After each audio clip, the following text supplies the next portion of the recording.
오래된 이론이라고 하면 어떠세요? 좀 낡고 어쩌면 지루한 거 아닌가 싶죠. 그런데 만약 그 안에 우리가 전혀 예상치 못한 힘, 심지어는 위험까지 숨어 있다면요?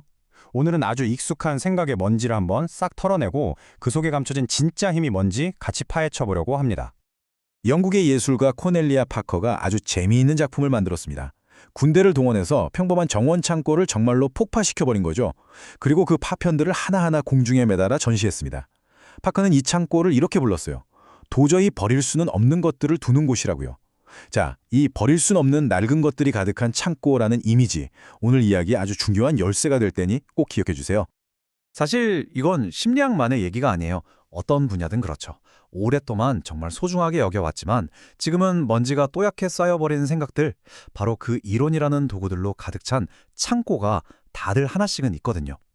우리는 이 도구들을 너무나 당연하게 사용해 왔는데 과연 이게 지금도 맞는 걸까요? 자, 그럼 그 삐걱거리는 창구문을 한번 활짝 열어볼까요? 오늘 우리가 들여다볼 오래된 생각의 창고는 바로 칼 융의 분석 심리학입니다. 이곳에는 거의 100년 가까이 정신분석가들이 아주 소중하게 사용해온 강력한 개념들이 잠들어 있죠. 그런데 어느 날 이 창고를 쓰던 사람들이 문득 이런 생각을 한 거예요. 우리가 이 창고 안을 직접 들여다봐야겠다고요. 바로 융 분석가들 스스로가 자신들의 가장 기본적인 도구에 아주 근본적인 질문을 던지기 시작한 겁니다. 이 낡은 연장들, 이대로 계속 써도 진짜 괜찮은 걸까? 하고 말이죠. 그 시작은 2019년으로 거슬러 올라갑니다. 영국 융분석협회가 만든 작은 독서 그룹이 있었어요.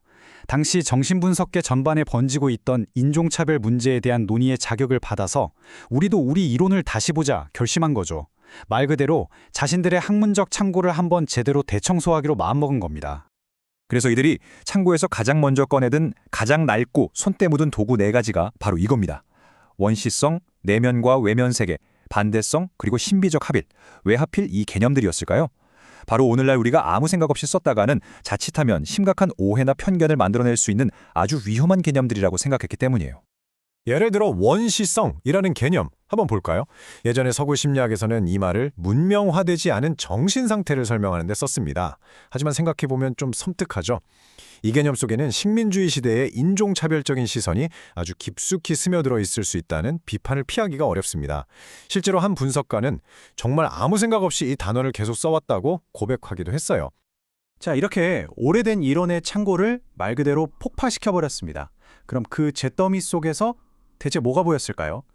분석가들의 아주 치열한 토론 끝에 드러난 건 그들이 처음 예상했던 것보다 훨씬 더 근본적이고 거대한 문제였습니다. 놀랍게도 이들의 대화를 분석해보니 3가지 핵심 주제가 떠올랐습니다. 첫째는 우리가 하는 일이 도대체 뭔가 하는 분석 작업의 본질에 대한 고민이었고요. 둘째는 우리가 세상을 보는 특정한 안경 같은 참조의 틀이었습니다.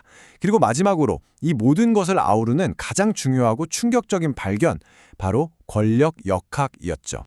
첫 번째 주제, 분석 작업의 본질부터 보죠. 분석가들은 아주 복잡한 감정에 시달렸어요. 마음 한편에서는 이게 올바른 분석이야 라는 어떤 신념이 있는데, 다른 한편에서는 이러다 동료들한테 비판받으면 어떡하지? 하는 불안감이 계속 부딪히는 거죠. 이게 정말 분석가로서 할 일이 맞나? 하는 질문이 끊임없이 터져 나왔습니다. 두 번째는 참조의 틀이었습니다. 이건 마치 색안경 같은 거요. 분석가들은 페미니즘이나 가부장제 같은 자기 신념은 물론이고 자기가 배운 이론 자체가 무의식적으로 자신의 판단을 얼마나 좌우하는지 깨닫게 된 거죠. 나도 모르게 그 안경을 쓰고 있는 겁니다. 내가 세상을 어떤 색으로 보고 있는지조차 인식하지 못한 채로요. 하지만 앞서 나온 이 모든 고민들, 이 모든 파편들을 하나로 꿰뚫는 보이지 않는 실이 있었습니다. 그리고 그게 바로 이 연구의 가장 핵심적인 발견이었죠. 네, 바로 권력 역학입니다. 그렇습니다. 바로 권력이었어요. 이 힘은 상담실 안과 밖에서, 또 분석가들의 의식과 무의식, 가장 깊은 곳에서 아주 조용히 하지만 정말 막강하게 작동하고 있었습니다. 때로는 낡은 이론들을 더 단단하게 뭉치게 만들고, 때로는 바로 그 이론들을 폭파시키는 근원적인 힘이었던 거죠. 한 분석가가 이런 말을 남겼습니다. 권력 시스템에 부딪히기 전까지는 꽤 자유롭다고 느꼈죠. 이 한마디가 정말 많은 걸 생각하게 만들어요. 추상적으로만 느껴졌던 권력이라는 게 우리 삶에 얼마나 현실적으로 부딪혀 오는지 아주 생생하게 보여주죠. 권력은 크게 2가지 얼굴로 나타났습니다. 하나는 의식적 권력, 분석가의 전문가라는 지위처럼 눈에 보이는 것들이죠. 하지만 더 교묘하고 무서운 건 바로 무의식적 관력입니다. 이론 속에 은근슬쩍 숨어있는 편견이라든지 사회의 계급이나 인종, 성별에 대해 우리가 무의식적으로 갖고 있는 태도 같은 것들 말이에요. 이 보이지 않는 힘은 정말 어디에나 있었어요. 분석가와 환자 사이에 당연하게 여겨지는 관계 속에도 있었고, 특정 이론이 다른 이론보다 더 우월하다고 여겨지는 학계 분위기에도 있었죠. 동료들 사이의 미묘한 경쟁, 심지어는 이것이 올바른 분석이다 라고 정의하려는 시도 그 자체에도 권력은 깊숙이 개입하고 있었습니다. 자, 이제 모든 것의 배후에 권력이라는 거대한 그림자가 있다는 걸 알게 됐습니다. 그럼 다시 처음에 창고 이야기로 돌아가 보죠. 이렇게 모든 걸 폭파시키고 난 뒤 이 산산조각난 파편들을 가지고 우린 이제 뭘 해야 할까요? 오랫동안 믿어온 걸 의심한다는 건 어쩌면 꽤나 폭력적인 일일지도 모릅니다. 모든 걸 해체하고 흩어버리는 거니까요.